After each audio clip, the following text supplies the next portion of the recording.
वक्रतुंड महाकाय सूर्यकोटि समप्रभ निर्विघ्नं कुरु मे देव सर्वकार्येषु सर्वदा। या देवी सर्वभूतेषु बुद्धिरूपेण संस्थिता नमस्तस्यै नमस्तस्यै नमस्तस्यै नमो नमः। भरत प्रिय रामचंद्र के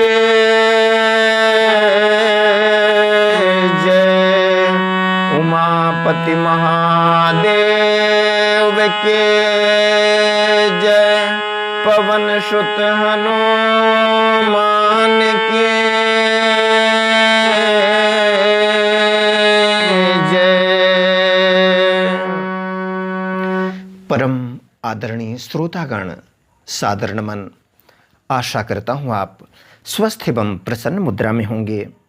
आज आपके समक्ष प्रस्तुत है श्री दुर्गा सप्तशती पंचमो अध्याय, जिसमें देवताओं द्वारा देवी की स्तुति, चंड मुंड के मुख से अंबिका के रूप की प्रशंसा, चंड मुंड के मुख से अंबिका के रूप की प्रशंसा सुनकर शुंभ का उनके पास दूत भेजना और दूत का निराश लौटना वर्णित है।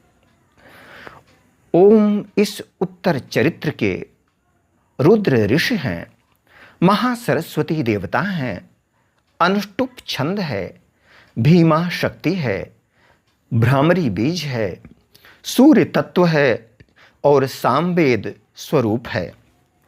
महासरस्वती की प्रसन्नता के लिए उत्तर चरित्र के पाठ में इसका विनियोग किया जाता है। जो अपने कर कमलों में घंटा, शूल, हल, शंख, मूसल, चक्र, धनुष और बाण धारण करते हैं। शरद ऋतु के शोभा संपन्न चंद्रमा के समान जिनकी मनोहर कांति है, जो तीनों लोकों की आधारभूता और शुंभ आदि दैत्यों का नाश करने वाली हैं, तथा गौरी के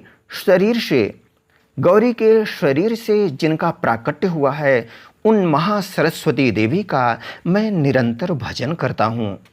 ऋषि कहते हैं, पूर्व काल में शुंभ और निशुंभ नामक असुरों ने अपने बल के घमंड में आकर शचीपति इंद्र के हाथ से तीनों लोकों का राज्य और यज्ञ भाग छीन लिए।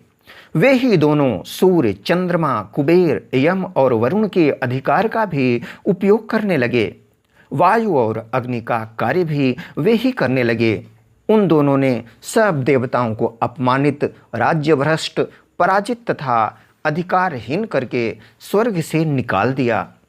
उन दोनों महान असुरों से तिरस्कृत देवताओं ने अपराजिता देवी का स्मरण किया और सोचा, जगदम्बा ने हम लोगों को वर दिया था कि आपत्ति काल में स्मरण करने पर मैं तुम्हारी सब आपत्तियों का तत्काल नाश कर दूंगी। यह विचार कर देवता गिरिराज हिमालय पर गए और वहां भगवती विष्णु माया की स्तुति करने लगे। देवता बोले, देवी को नमस्कार है, महादेवी शिवा को सर्वदा नमस्कार है, प्रकृति एवं भद्रा को प्रणाम है। हम लोग नियम पूर्वक जगदम्बा को नमस्कार करते हैं। रौद्रा को नमस्कार है, नित्या, गौरी एवं धात्री को बारंबार नमस्कार है। ज्योत्स्नामयी, चंद्र रूपिणी एवं सुख स्वरूपा देवी को सतत प्रणाम है। शरणागतों का कल्याण करने वाली वृद्धि एवं सिद्धि रूपा देवी को हम बारंबार नमस्कार करते हैं। नैऋति अर्थात राक्षसों की लक्ष्मी, राजाओं की लक्ष्मी तथा शर्वाणी अर्थात शिव पत्नी, शिव पत्नी स्वरूपा आप जगदम्बा को बार बार नमस्कार है। दुर्गा, दुर्गपारा, दुर्गम संकट से पार उतारने वाली, सारा, सबकी सारभूता, सर्वकारिणी, ख्याति, कृष्णा और धूम्रा देवी को सदा सर्वदा नमस्कार है। अत्यंत सौम्य तथा अत्यंत रौद्र रूपा देवी को हम नमस्कार करते हैं। उन्हें हमारा बारंबार प्रणाम है। जगत की आधारभूता कृति देवी को बारंबार नमस्कार है। जो देवी सब प्राणियों में विष्णु माया के नाम से कही जाती है, उनको नमस्कार, उनको नमस्कार, उनको बारंबार नमस्कार है। जो देवी सब प्राणियों में चेतना कहलाती है, उनको नमस्कार, उनको नमस्कार, उनको बारंबार नमस्कार है। जो देवी सब प्राणियों में बुद्धि रूप में स्थित है, उनको नमस्कार, उनको नमस्कार, उनको बारंबार नमस्कार है। जो देवी सब प्राणियों में निद्रा रूप से स्थित हैं, उनको नमस्कार, उनको नमस्कार, उनको बारंबार नमस्कार है। जो देवी सब प्राणियों में क्षुधा रूप से स्थित हैं, उनको नमस्कार, उनको नमस्कार, उनको बारंबार नमस्कार है। जो देवी सब प्राणियों में छाया रूप से स्थित हैं, उनको नमस्कार, उनको नमस्कार, उनको बारंबार नमस्कार है। जो देवी सब प्राणियों में शक्ति रूप से स्थित हैं, उनको नमस्कार, उनको नमस्कार, उनको बारंबार नमस्कार है। जो देवी सब प्राणियों में तृष्णा रूप से स्थित हैं, उनको नमस्कार, उनको नमस्कार, उनको बारंबार नमस्कार है। जो देवी सब प्राणियों में शांति अर्थात क्षमा रूप से स्थित हैं, उनको नमस्कार, उनको नमस्कार, उनको बारंबार नमस्कार है। जो देवी सब प्राणियों में जाति रूप से स्थित हैं, उनको नमस्कार, उनको नमस्कार, उनको बारंबार नमस्कार है। जो देवी सब प्राणियों में लज्जा रूप से स्थित हैं, उनको नमस्कार, उनको नमस्कार, उनको बारंबार नमस्कार है। जो देवी सब प्राणियों में शांति रूप से स्थित हैं, उनको नमस्कार, उनको नमस्कार, उनको बारंबार नमस्कार है। जो देवी सब प्राणियों में श्रद्धा रूप से स्थित हैं, उनको नमस्कार, उनको नमस्कार, उनको बारंबार नमस्कार है। जो देवी सब प्राणियों में कांति रूप से स्थित हैं, उनको नमस्कार, उनको नमस्कार, उनको बारंबार नमस्कार है। जो देवी सब प्राणियों में लक्ष्मी रूप से स्थित हैं, उनको नमस्कार, उनको नमस्कार, उनको बारंबार नमस्कार है। जो देवी सब प्राणियों में वृत्ति रूप से स्थित हैं, उनको नमस्कार, उनको नमस्कार, उनको बारंबार नमस्कार है। जो देवी सब प्राणियों में स्मृति रूप से स्थित हैं, उनको नमस्कार, उनको नमस्कार, उनको बारंबार नमस्कार है। जो देवी सब प्राणियों में दया रूप से स्थित हैं, उनको नमस्कार, उनको नमस्कार, उनको बारंबार नमस्कार है। जो देवी सब प्राणियों में तुष्टि रूप से स्थित हैं, उनको नमस्कार, उनको नमस्कार, उनको बारंबार नमस्कार है। जो देवी सब प्राणियों में माता रूप से स्थित हैं, उनको नमस्कार, उनको नमस्कार, उनको बारंबार नमस्कार है। जो देवी सब प्राणियों में भ्रांति रूप से स्थित हैं, उनको नमस्कार, उनको नमस्कार, उनको बारंबार नमस्कार है। जो जीवों के इंद्रिय वर्ग की अधिष्ठात्री देवी एवं सब प्राणियों में सदा व्याप्त रहने वाली हैं, उन व्याप्ति देवी को बारंबार नमस्कार है। जो देवी चैतन्य रूप से इस संपूर्ण जगत को व्याप्त करके स्थित हैं, उनको नमस्कार, उनको नमस्कार, उनको बारंबार नमस्कार है। पूर्व काल में अपने अभीष्ट की प्राप्ति होने से देवताओं ने जिनकी स्तुति की तथा देवराज इंद्र ने बहुत दिनों तक जिनका सेवन किया, वह कल्याण की साधनभूता ईश्वरी हमारा कल्याण और मंगल करें तथा सारी आपत्तियों का नाश कर डालें।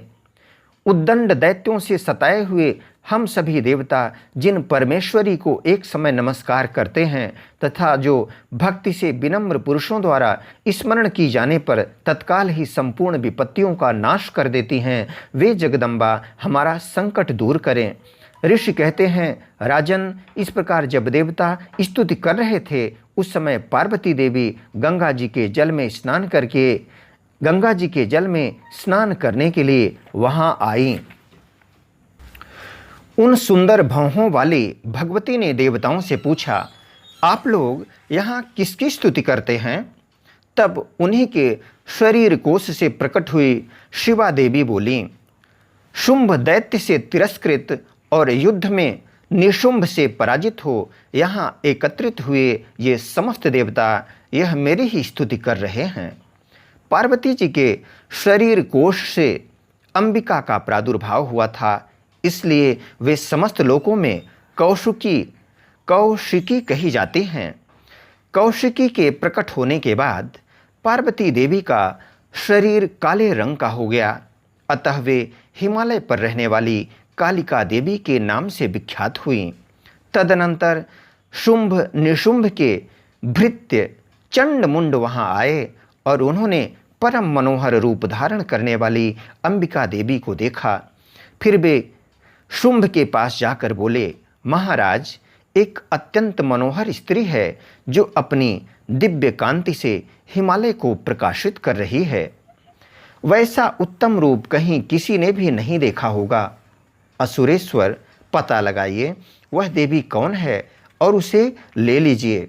स्त्रियों में तो वह रत्न है। उसका प्रत्येक अंग बहुत ही सुंदर है तथा वह अपने श्री अंगों की प्रभा से संपूर्ण दिशाओं में प्रकाश फैला रही है। दैत्यराज, अभी वह हिमालय पर ही मौजूद है, आप उसे देख सकते हैं।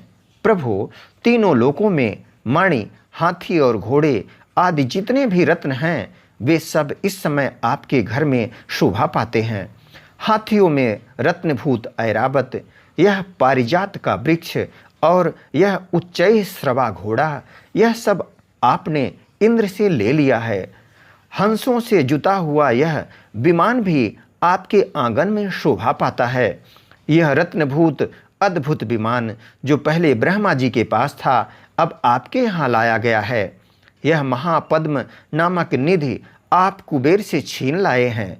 समुद्र ने भी आपको किंजलकिनी नाम की माला भेंट की है जो केसरों से सुशोभित है और जिसके कमल कभी कुम्हलाते नहीं हैं। सुवर्ण की वर्षा करने वाला वरुण का छत्र भी आपके घर में शोभा पाता है तथा यह श्रेष्ठ रथ जो पहले प्रजापति के अधिकार में था अब आपके पास मौजूद है। दैत्येश्वर, मृत्यु की उत्क्रांतिदा नाम वाली शक्ति भी आपने छीन ली है तथा वरुण का पाश और समुद्र में होने वाले सब प्रकार के रत्न आपके भाई निशुंभ के अधिकार में हैं। अग्नि ने भी स्वतः शुद्ध किए हुए 2 वस्त्र आपकी सेवा में अर्पित किए हैं। दैत्यराज, इस प्रकार सभी रत्न आपने एकत्र कर लिए हैं। फिर जो यह स्त्रियों में रत्न रूप कल्याणमयी देवी है, इसे आप क्यों नहीं अपने अधिकार में कर लेते?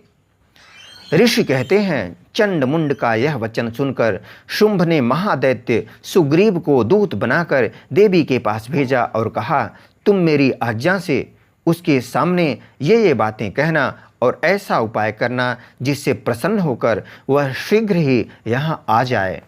वह दूत पर्वत के अत्यंत रमणीय प्रदेश में जहाँ देवी मौजूद थीं गया और मधुर वाणी में कोमल वचन बोला, देवी, दैत्यराज शुंभ इस समय तीनों लोकों के परमेश्वर हैं। मैं उन्हीं का भेजा हुआ दूत हूँ और यहाँ तुम्हारे ही पास आया हूँ। उनकी आज्ञा सदा सब देवता एक स्वर से मानते हैं, कोई उसका उल्लंघन नहीं कर सकता। वे संपूर्ण देवताओं को परास्त कर चुके हैं। उन्होंने तुम्हारे लिए जो संदेश दिया है उसे सुनो। संपूर्ण त्रिलोकी मेरे अधिकार में है। देवता भी मेरी आज्ञा के अधीन चलते हैं। संपूर्ण यज्ञों के भागों को मैं ही पृथक पृथक भोगता हूँ। तीनों लोकों में जितने श्रेष्ठ रत्न हैं वे सब मेरे अधिकार में हैं। देवराज इंद्र का वाहन ऐरावत जो हाथियों में रत्न के समान है मैंने छीन लिया है। क्षीर सागर का मंथन करने से जो अश्वरत्न उच्चैः श्रवा प्रकट हुआ था उसे देवताओं ने मेरे पैरों पर पड़कर समर्पित किया है। सुंदरी, उनके सिवा और भी जितने रत्नभूत पदार्थ देवताओं, गंधर्वों और नागों के पास थे वे सब मेरे ही पास आ गए हैं। देवी, हम लोग तुम्हें संसार की स्त्रियों में रत्न मानते हैं, अतः तुम हमारे पास आ जाओ, क्योंकि रत्नों का उपभोग करने वाले हम ही हैं। चंचल कटाक्षों वाली सुंदरी, तुम मेरी या मेरे भाई महापराक्रमी निशुंभ की सेवा में आ जाओ, क्योंकि तुम रत्न स्वरूपा हो। मेरा वर्ण करने से तुम्हें तुलना रहित महान ऐश्वर्य की प्राप्ति होगी। अपनी बुद्धि से यह विचार कर तुम मेरी पत्नी बन जाओ। ऋषि कहते हैं, दूत के यूं कहने पर कल्याणमयी भगवती दुर्गा देवी, जो इस जगत को धारण करती हैं, मन ही मन गंभीर भाव से मुस्कराईं और इस प्रकार बोलीं। देवी ने कहा, दूत, तुमने सत्य कहा है, इसमें तनिक भी मिथ्या नहीं है। शुंभ तीनों लोकों का स्वामी है और निशुंभ भी उसी के समान पराक्रमी है, किंतु इस विषय में मैंने जो प्रतिज्ञा कर ली है उसे मिथ्या कैसे करूं? मैंने अपनी अल्प बुद्धि के कारण पहले से जो प्रतिज्ञा कर रखी है उसे सुनो। जो मुझे संग्राम में जीत लेगा, जो मेरे अभिमान को चूर्ण कर देगा तथा संसार में जो मेरे समान बलवान होगा वही मेरा स्वामी होगा। इसलिए शुंभ अथवा महादैत्य निशुंभ स्वयं ही यहाँ पधारें और मुझे जीतकर शीघ्र ही मेरा पाणी ग्रहण कर लें। इसमें विलंब की क्या आवश्यकता है? दूत बोला, देवी, तुम घमंड में भरी हो, मेरे सामने ऐसी बातें न करो। तीनों लोकों में कौन ऐसा पुरुष है जो शुंभ निशुंभ के सामने खड़ा हो सके? देवी, अन्य दैत्यों के सामने भी सारे देवता युद्ध में नहीं ठहर सकते, फिर तुम अकेली स्त्री होकर कैसे ठहर सकती हो? जिन शुंभ आदि दैत्यों के सामने इंद्र आदि सब देवता भी युद्ध में खड़े नहीं हुए, उनके सामने तुम स्त्री होकर कैसे जाओगी? इसलिए तुम मेरे ही कहने से शुंभ निशुंभ के पास चली चलो। ऐसा करने से तुम्हारे गौरव की रक्षा होगी, अन्यथा जब वे केश पकड़कर घसीटेंगे तब तुम्हें अपनी प्रतिष्ठा खो कर जाना पड़ेगा। देवी ने कहा, तुम्हारा कहना ठीक है।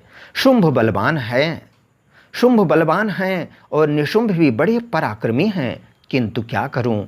मैंने पहले बिना सोचे समझे प्रतिज्ञा कर ली है, अतः अब तुम जाओ। मैंने तुमसे जो कहा है वह सब दैत्यराज से आदरपूर्वक कहना, फिर वे जो उचित जान पड़े करें। इति श्री मार्कंडेय पुराणे सावर्णिके मन्वंतरे देवी माहात्म्ये देव्यादूत संवादो नाम पंचमो अध्याय। ओम दुर्गा देव्यै नमः। ओम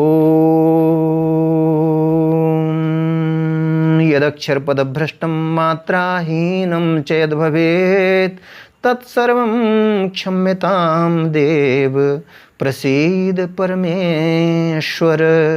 वीडियो देखने के लिए धन्यवाद एवं आभार। जय हिंद, जय जगत। आपका जीवन मंगलमय हो।